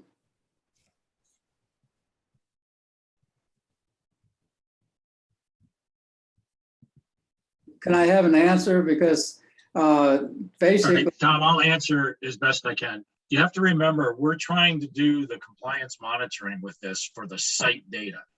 That's what we're looking for. So the test was to take a up gradient sample, water immediately up gradient, find out what the matrix was, find out what we could do with a clean water, and then use that to guide us as to what the best we could do for the compliance determinations for the site. I agree with that. I can't speak to what Buckley and the Aurora landfill are achieving and what samples they're collecting. But we have looked at this issue for a number of years and worked with EPA and the state. So I agree with what you just said. On site, I'm not arguing about. But you've got 3 miles of a plume offsite that you're applying the same standards to, and yet there are 2 different areas that are reputable that have been able to get the state standards offsite. So don't you? I guess the question should be, why aren't you testing it offsite if 2 different areas have already found they can do it? Why can't you see if you can do it offsite in the plume? So Tom, we have, right. I can answer that. So Well, two things. One, I put the lab study that the WSDs did in, I believe it was 2020, when they looked at the 3 labs to see who can consistently get to the 0.9. And it was PACE. Their recent analyticals from PACE in Madison, Wisconsin. I believe WIC stopped doing that test a couple of years ago, and that's why they went and did this new lab study. Secondly, That's correct. Thank you. in Superfund, we look at risk. And so 0.9 equates to a 2 times 10 to the minus 6, 2 times in a million chance of an elevated carcinogenic risk. If we look at the 0.5, it's 1 chance in a million. So that is not significantly different. So the 0.9, based on the lab study, based on the risk, based on it being an alluvium, and for consistency, to compare it to what's at the landfill and off, the 0.9 is acceptable by EPA. As we mentioned before, we're looking to see with all of our performance standards, can they get lower, based on the criteria in the groundwater monitoring plan. So the risk is just not there. The difference between 0.9 risk level and the 0.35, they're basically the same number. So that is not an issue that we're going to pursue any further at the site. However, Linda, please, if I can just say right here, when you say it's not significant, we agree with you. 0.35, 0.9, it isn't that significant. However, there is a law and we're supposed to be following it. And how this law is being used, it could seriously impact how things are run in Colorado and a number of different water issues. And so that's the issue we're concerned about. And we're concerned that on the site, it's 0.9. The site is up before Hamden. Off the site, we're still using 0.9. And maybe it doesn't make that much difference, but we are concerned that the law is being ignored. So And that law basically is that the EPA has to follow Colorado standards if it doesn't have its own standard. And so no, that's not what it says. That's not what it says. It says that there's a federal MCL, and Colleen had written an analysis on this and emailed that out a couple months ago. And so you're talking about the state standard. So CERCLA is a federal law, and that's what the remedial site has to abide by. And then we have our ARARs. The ARARs for 1,4-dioxane, based on the analysis that EPA agrees with that Colleen sent you, the ARAR for the Superfund site is 8 micrograms per liter. So we're meeting the ARARs, we're complying with the federal law. The groundwater standard for Colorado, the 0.35, does not necessarily apply to the Superfund site because the ARAR was frozen at the time of the decision document that it was in 2002. So I understand why you guys are interested in the 0.35, but this is a remedial Superfund site. So we have to abide by remedial laws that apply to us.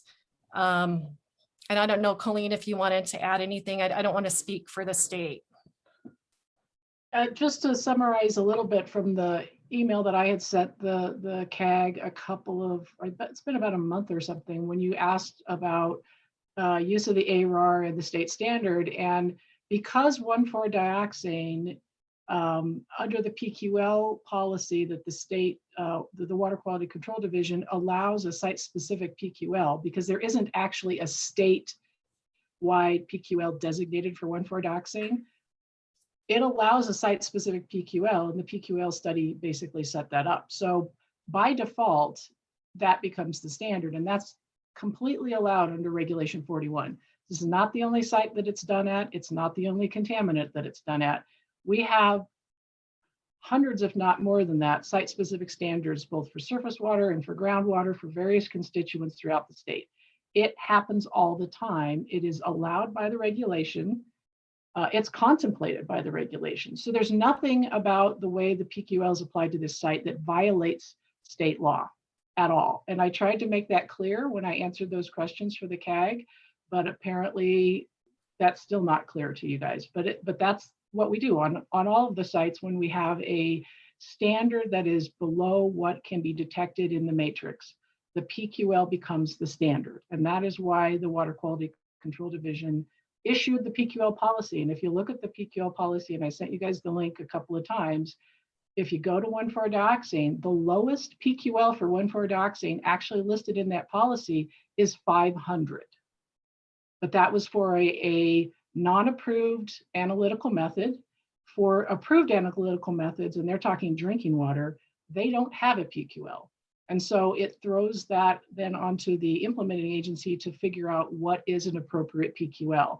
And that is exactly what was done at this site. So there's nothing about what's happening at this site with the PQL study that is counter to Colorado state regulation. Hey, Colleen, I appreciate the letter you wrote to us.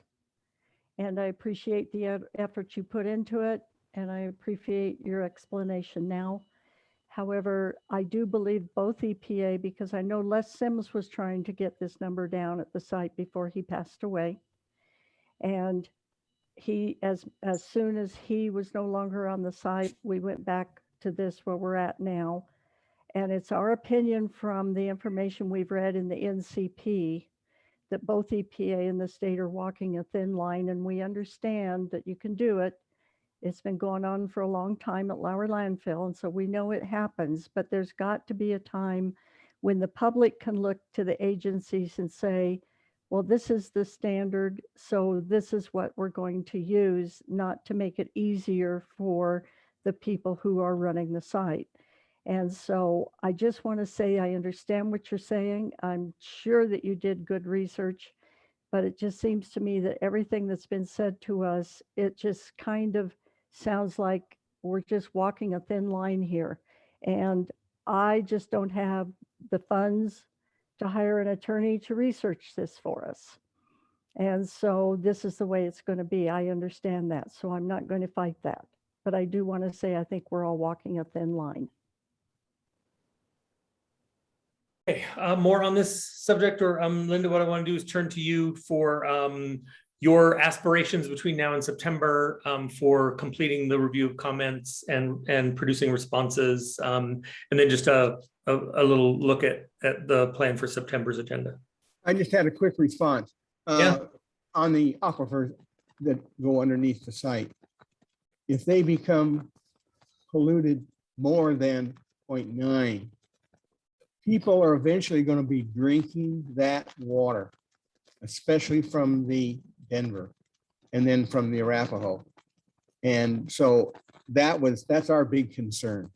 I understand that EPA and the Superfund site and all that, you're following what you're supposed to do, it sounds like. But the point is the state's water that people will be drinking. How can you be sure that it won't go above 0.9 if the site leaks? And if it does, it'll pollute Colorado drinking water. I guess that's the big issue that doesn't fall within the EPA.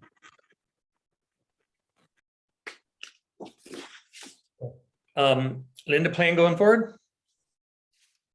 Oh, and so Richard, I mean, I understand that you are concerned. At Lowry Landfill, I mean, we have an elaborate monitoring system and they sample every day. And so, and there's many people watching the situation. And if there's something that does occur, you know, measures will be taken. So it's not that we're ignoring what's happening on the site. We're monitoring it very heavily. And I mean, at EPA, I have 2 hydrologists and we have lots of people watching it, and you guys too. So it will be monitored. And then as far as for September, so we're working really hard to get the responses reviewed that have been written to the comments that you've brought about over 30 pages. So it's taking a little longer than I expected, but I'm pretty confident that we're going to have them out before the September meeting, so you can have a chance to look at them ahead of time. And then we can continue with the topics we didn't get to today. And then if we find some other ones in there, if you see or if you have any that you would like for us to discuss at the next CAG meeting, please send those over to Mike. Because the comments encompass from the CAG on those 5 different items. Gosh, we're well over 50, 60, 70 pages from the community of comments. Some of them have been grouped together. So if there's something you want to talk about that you think we haven't gotten to or might miss, certainly send that to Mike and we'll get it on the agenda. So. Well, monitoring would be great. I'm sure you guys are really working on it. Everybody's looking and watching. But I'll tell you one thing, if it spikes and increases and becomes really contaminated, we're screwed, because the only thing you can do is totally remove every drop of contamination from the site. And that's the scary part. I mean, what can you do after it happens? So that's our big issue. Thanks. So Bonnie, I've got you with a hand raised, so just want to give you the last word before we conclude tonight. Okay, I have a request. I would like to know if we could have, before the next meeting, could we please have a clarification from EPA on who these groups are? I'm not understanding who you're saying is commenting. Could you please tell us who these groups are and what role they played, and so that I can better understand what you're saying? It sounds to me like maybe EPA is trying to make it look like a group effort, and because you don't want separate comments like we used to get, where CDPHE would comment to EPA and the county and City of Aurora would comment to EPA. It sounds like there's a pressure out there to keep this from happening, but I don't understand how we can understand what your conversations were when we don't have anything to review and we don't even know who these groups are. Well, Bonnie, the groups are not a who. They're Right.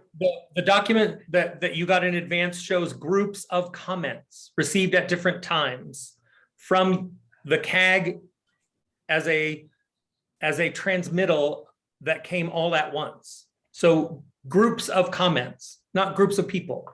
Okay. Right. And I have to take responsibility for that terminology. I came up with it because the comments are grouped by the date, or they were Paula's comments, or they were Richard's comments, or they were the tag comments. So that's what we mean by group of comments. It's the group of comments that the tag sent, that Paula sent, that Richard sent. And I'm the one that came up with groups. So if that's confusing, it's my fault. Okay, that's good. So are we saying that at our next meeting, we can ask the state what their position is on something, or we can ask Arapahoe County on what their position is on something that we're discussing at the time? I'm not clear exactly. This seems like it's all been narrowed now to be funneled through EPA alone, and we don't get to see or hear anybody else's comments. Can you tell me? I mean, everybody got to see ours. Why can't we see theirs, their thoughts and their reasonings? Yeah, I don't think, Bonnie, that there's any limitation on you asking Colleen to speak, asking Dustin his view, asking Arapahoe County how they saw this issue. Absolutely, for the next meeting, that is completely in play. Absolutely. But let me just clarify and point back to the question that you guys asked the same question in May, and both Tri-County and CDPHE responded that we were involved in discussions when the documents were being drafted. And all comments and concerns that we had were incorporated into the documents such that we didn't have any outstanding comments. So there are further comments from CDPHE or Tri-County Health. I can't speak for Arapahoe County or for Aurora, but our comments, and we said this in May, both Tri-County said it and we said it, that our comments were anything that we had that we brought up as a comment or a concern was addressed in this current draft, and they basically aren't comments anymore. They were addressed, things were added, things were clarified. We didn't have any outstanding comments. Okay, so I guess my final question to you all is, what? Okay, that's okay. We're going to have to work this out ourselves, but it's disconcerting that we can't hear the discussions. We can no longer hear that. Paul talked earlier about when Helen Dawson was here. I went to Helen Dawson's meetings and Helen Dawson talked to me and she told me why they felt the way they did. We aren't allowed to do that anymore, and I'd like to know why, but I don't know that we're going to get an answer here, and I'm probably belaboring it too much and it's past time, so I'll quit. But I want you to know that at some point, we would like to know why we cannot be included in these discussions any longer and why it all has to be funneled through EPA, and EPA's answer is final to us. So maybe we could understand better if we were part of those discussions like we used to be, but we're not any longer, and it's worrying us. So So what it sounds like is, and I could be wrong, that now EPA, Health Department, Tri-County, WSDs, they come and they meet and they talk and they work out whatever they think they don't like, and they come to consensus. That's what it sounds. You make a consensus meeting out of it rather than trying to look at each of their complaints. I don't know if they get talked into or talked through to agree, but we hear that you do that and then they agree, but nothing's in writing. It's just a round table. So that's what kind of concerns. I hope I'm wrong. Okay. Other thoughts, Bonnie? Last one? yeah, the only thing I'm confused about too is that Paula is in Kentucky and she called in on her phone because she specifically, her subject is listed here, and she called in so she could participate, and we didn't do that. And so I think the first two items are really important. I know Tom would probably like to hear what the discussion about his items was. So how are we going to handle this at the next meeting? What were Paula's two items? What were Paula's two items that she hoped to hear about? Molly. I'm sorry, I'm not hearing you, Linda. The question was, what are the two topics that Paula wanted to talk about? It's not two topics. It's right here on this August 19 CAG meeting discussion topics, Lowry Landfill Superfund site. Down at the bottom, comment group key. The first one, discussion paper and request to EPA Region 8 regarding EPA proposed Lowry Landfill Superfund site conceptual site model, authored by Paula Smolin on behalf of and with the approval of the CAG. That's number one. Number two, position paper, future action items needed to assure compliance and protectiveness at the Lowry Landfill Superfund site, written by G. Thomas Kraus. Number two.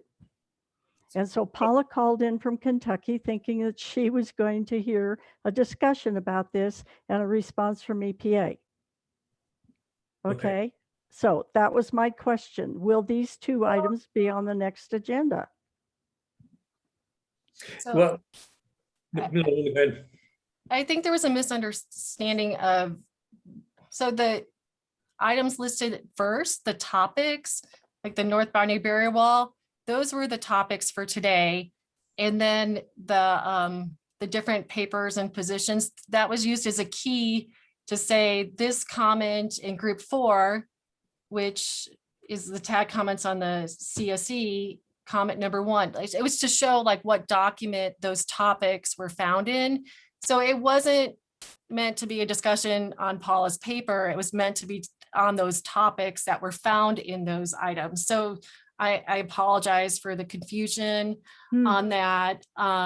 In the written comments, when you see them, they'll be specific to that particular document. So that'll clear up a lot of things. So hopefully she can attend in September, or we'll have the written comments out for people to read. Okay, And, that's good. We'll see Bonnie, if it clears it up. Yeah, and Bonnie, let me suggest that that we do our usual, we get together between now and the next meeting. And if there are priority topics, we elevate them in the agenda. Okay. Okay, I like that idea. However, I do have to point out that one of the things that Paula and the rest of us were hoping we would see was an answer. When she wrote it, she asked for a special investigation. Is EPA going to answer that? Are we going to find out? And for instance, in some of our comment, we said, it looks like you're studying the north end more than you're studying the site. Is it in compliance at the site? And we're hearing a lot of discussions about whether, our interpretation of vertical water movement and so on and so forth is scientifically correct with what you guys think, but that's not the question. Are we finding out if the site, the 503 acres, is it in compliance? And we're not finding that out. And we were thinking EPA would give us a response to Paula's request. Could there be a site investigation that clearly identifies what's really happening at the site? That was what she was asking. Are we going to hear any answers to any of the things that we're posing? Yes. Okay, great. That's great to know. So thank you. I'm sorry I've taken up so much time, but I got to admit, I'm really mixed up tonight. I totally misinterpreted what this document is. And so thank you. You've cleared that up. And I'll tell Paula when I talk to her later. She had to leave. So thank you very much. And Tom and the rest of us, we can get together with you, Mike, and get the agenda ready. And maybe I will more clearly understand what we're going to be talking about. But we would like some answers, direct answers to our direct questions at some point in time. Thanks, Bonnie. Okay, and thank you all. Thanks for staying a little late. Yeah, thank you, Dan and Paul, for the great presentations and everyone Thanks, for their Linda. questions. Thanks for Linda, all let the me know. learning. Thanks all. Have a good night. Thanks, Paul. All right, thank you, guys. Linda, let me know if you have comments that I need to address in the next one. I'm on vacation, but let me know.